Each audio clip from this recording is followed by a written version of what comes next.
हर हर महादेव। आज के इस वीडियो में आपको उस मंदिर के दर्शन करवाएंगे जिसे दुनिया की सबसे ऊंची शिव मंदिर की मान्यता प्राप्त है। आज आपको पंच केदार में सबसे ऊंचे केदार के दर्शन करवाएंगे। पार्वती पते नमः। हर हर महादेव। दोस्तों, अभी मैं हूँ उत्तराखंड देवभूमि के पंच केदार में से एक केदार तुंगनाथ महादेव के पास। मेरे पीछे आप देख सकते हैं तुंगनाथ महादेव का मंदिर। आज के इस ब्लॉग में मैं लेकर चलाया हूँ एक सीरीज की शुरुआत, जिसमें आप देखेंगे दो केदार, एक है तुंगनाथ महादेव, एक है कल्पेश्वर महादेव। उसके बाद देखेंगे एक धाम बद्रीनाथ धाम। ये पूरा सीरीज आपको बहुत अच्छी लगने वाला है। बाकी आज के इस एपिसोड में आप देखेंगे तुंगनाथ महादेव की यात्रा, जिसमें आप जानेंगे कहाँ रुकना है, क्या खाना है, कैसे आना है। सारी जानकारी इस वीडियो में आपको मिलेगी। और वीडियो अच्छा लगे तो आप जरूर से do like, share and subscribe. बढ़ते हैं इस खूबसूरत सी यात्रा पर। हर हर महादेव।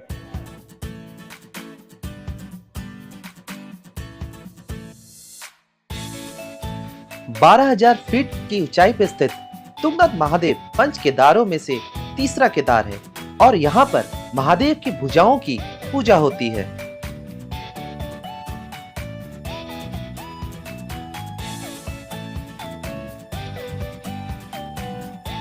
दोस्तों, ट्रेक के 4 किलोमीटर पहले ही हमारी गाड़ी को रोक दिया गया है।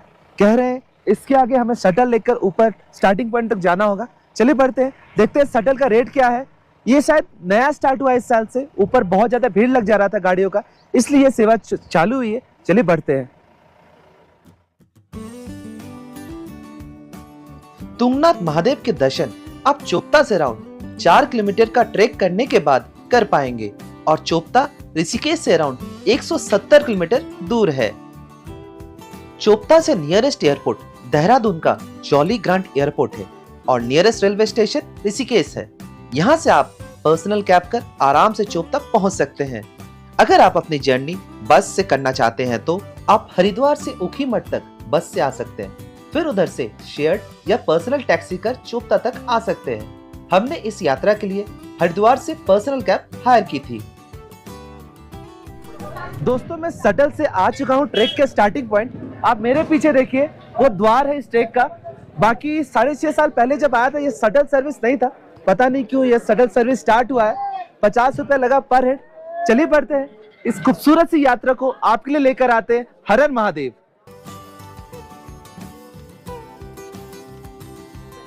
और अपनी यात्रा शुरू करते हुए हर हर महादेव।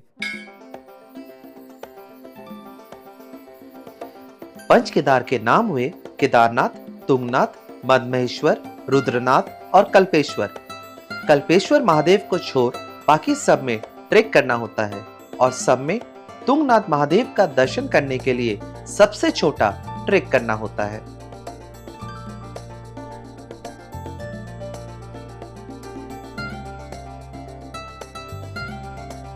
ट्रेक के स्टार्टिंग में ही आपको घोड़े और पिट्ठू मिल जाएंगे।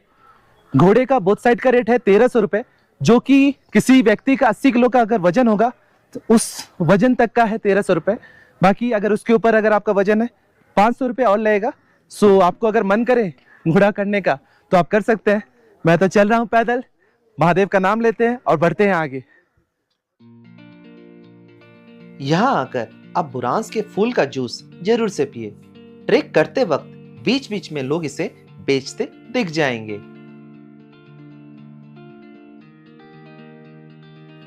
अब जान लेते हैं रुकना कहाँ है। नॉर्मली चोपता से अराउंड 10 से 15 किलोमीटर पहले रुकना बेस्ट होता है। आपको सारी सुविधाएं फिर मिल जाती हैं। हम लोग सारी गांव में रुके हैं, जो कि अराउंड 16 किलोमीटर दूर है ट्रेक के स्टार्टिंग पॉइंट से। यहाँ आपको रहना खाना सब मिल जाता है और इलेक्ट्रिसिटी की भी नॉर्मली कोई दिक्कत नहीं होती है। ये रहा हमारा रूम जहाँ हम रुके थे। 3 लोगों के लिए काफी अच्छा साफ सुथरा रूम है। सारी गाँव से आप देवरिया ताल का भी ट्रेक कर सकते हैं, जो कि अराउंड 2.5 किलोमीटर का हाइक है। आप चाहे तो चोपता या मंदिर के पास बने टेंट होम स्टे में भी रुक सकते हैं, लेकिन सुविधाएं यहाँ थोड़ी कम होंगी।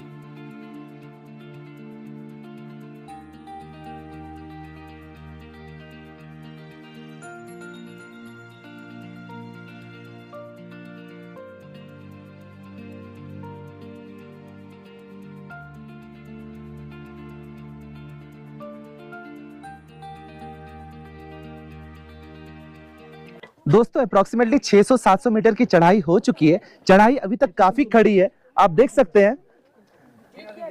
बाकी जब 6.5 साल पहले मैंने चोपता तुंगनाथ का ट्रेक किया था तो दिसंबर का महीना था, काफी बर्फ था। अभी ये जो जगह खूबसूरत सा मेडोज दिख रहा है, उस वक्त यहाँ पे पूरा बर्फ था और उसमें सारे रेस्टोरेंट्स भी बंद थे।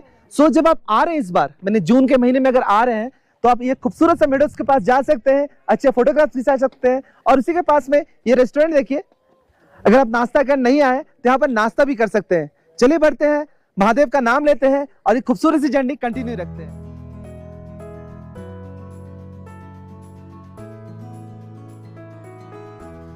तुंगनाथ महादेव की यात्रा करते वक्त आप अपने साथ रेनकोट, अम्ब्रेला और ठंडी के कपड़े जरूर से रखें। यात्रा में बारिश कभी भी हो सकती है और मंदिर परिसर में ठंड काफी होती है।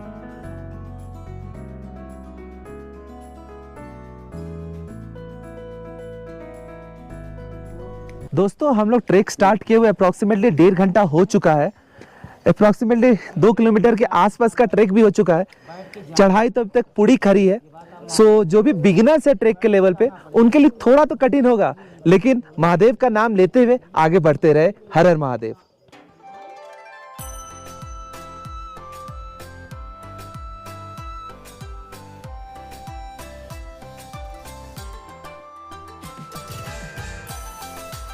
नॉर्मली मई, जून और सितंबर, अक्टूबर बेस्ट समय होता है तुंगनाथ महादेव के दर्शन करने के लिए। तुंगनाथ महादेव के कपाट हर साल अप्रैल मई के महीने में वैशाख पंचमी के दिन श्रद्धालुओं के लिए खुलता है और दिवाली के अगले दिन बंद हो जाता है।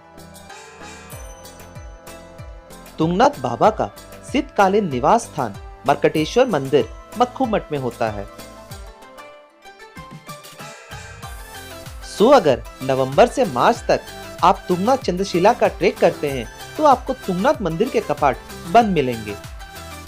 लास्ट बार मैंने दिसंबर स्टार्टिंग में यह ट्रेक किया था। मंदिर तो बंद था, लेकिन यह ट्रेक का अनुभव बहुत अच्छा था। अगर आप विंटर्स में चंद्रशिला तुंगनाथ का ट्रेक कर रहे हैं तो आप अपने साथ पानी और कुछ खाने का सामान जरूर से कैरी करें, क्योंकि सारे रेस्टोरेंट्स उस वक्त बंद रहते हैं।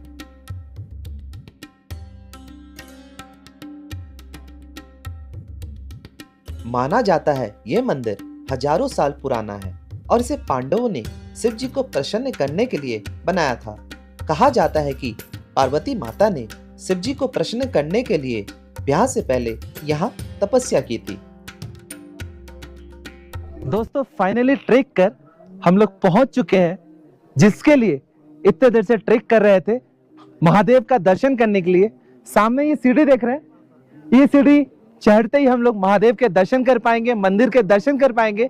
और मेरे वीडियो के थ्रू जो भी इस वीडियो को देख रहे हैं, महादेव के दर्शन कर रहे हैं, उन्हें कहूंगा जोर से कहे हर हर महादेव।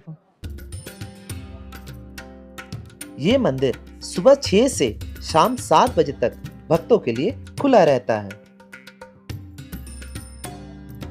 माना जाता है कि महाभारत के युद्ध में कौरवों को हराने के बाद पांडवों पर गोत्र हत्या और ब्राह्मण हत्या का दोष लगा। इन दोष से निवारण पाने के लिए पांडव शिव जी को बनारस में ढूंढने लगे, लेकिन शिव जी पांडवों द्वारा किए गए छल और हत्याओं से गुस्से में थे और उनसे नहीं मिलना चाहते थे। इसलिए शिव जी नंदी का रूप लेकर गढ़वाल क्षेत्र में चले गए। फिर पांडव शिव जी को ढूंढते ढूंढते गढ़वाल क्षेत्र में आए और भीम 2 पहाड़ों के बीच में खड़े होकर शिव जी को ढूंढने लगे। उन्होंने गुप्त काशी में एक भैंस को चढ़ते हुए देखा और समझ गए यही है महादेव। इसे देखकर नंदी रूपी शिव जी धरती में समाने लगे और भीम ने पीछे के पैर और पूंछ से उन्हें पकड़ लिया। फिर उनका पीठ केदारनाथ में, भुजाएं तुंगनाथ में, चेहरा रुद्रनाथ में, पेट मध्यमहेश्वर में और बाल कल्पेश्वर में उभर कर आया। हर हर महादेव। दोस्तों मैं भगवान के दर्शन कर बाहर आ चुका हूँ। मंदिर परिसर में भगवान के बहुत अच्छे दर्शन हुए, लेकिन अंदर किसी भी तरह का वीडियोग्राफी अलाउड नहीं था, इसलिए आपको दिखा नहीं पाया। बाकी अभी आप वेदर देख सकते हैं, फॉग वापस आ चुकी है और विंटर के बाद आज भगवान के दर्शन कर बहुत अच्छा लग रहा है। आई होप ये वीडियो देखकर आपको भी यहाँ का यात्रा करने का मन कर रहा होगा। जिन्हें समय है और यात्रा करने का मन कर रहा है, जरूर से जल्द यहाँ आ जाए।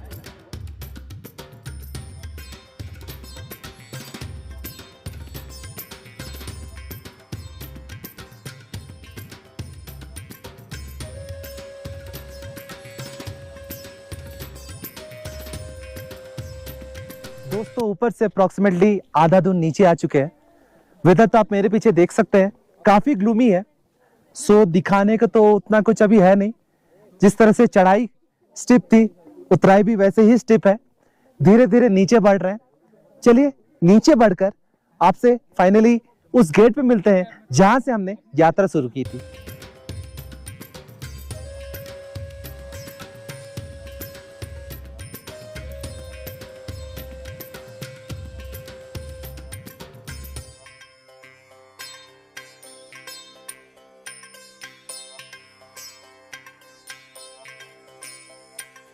दोस्तों, फाइनली तुंगनाथ महादेव के दर्शन कर हम लोग नीचे आ चुके हैं। सुबह 12 बजे हमने चढ़ाई चालू की थी और शाम 7 बजे नीचे आए हैं।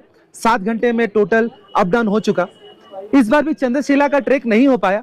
होपफुली जब अगली बार तुंगनाथ का ट्रैक करने आएंगे तो जरूर से चंद्रशिला का भी दर्शन करेंगे और वहां से आपको भी व्यू दिखाएंगे। बाकी अब हम लोग वापस अपने होटल की तरफ बढ़ जा रहे हैं। मिलते हैं आपसे नेक्स्ट एपिसोड में। आई होप इस एपिसोड में आपको सारी जानकारी मिल गई होगी, कैसे तुंगनाथ आना है, कहाँ रुकना है, क्या खाना है, बाकी वगैरह।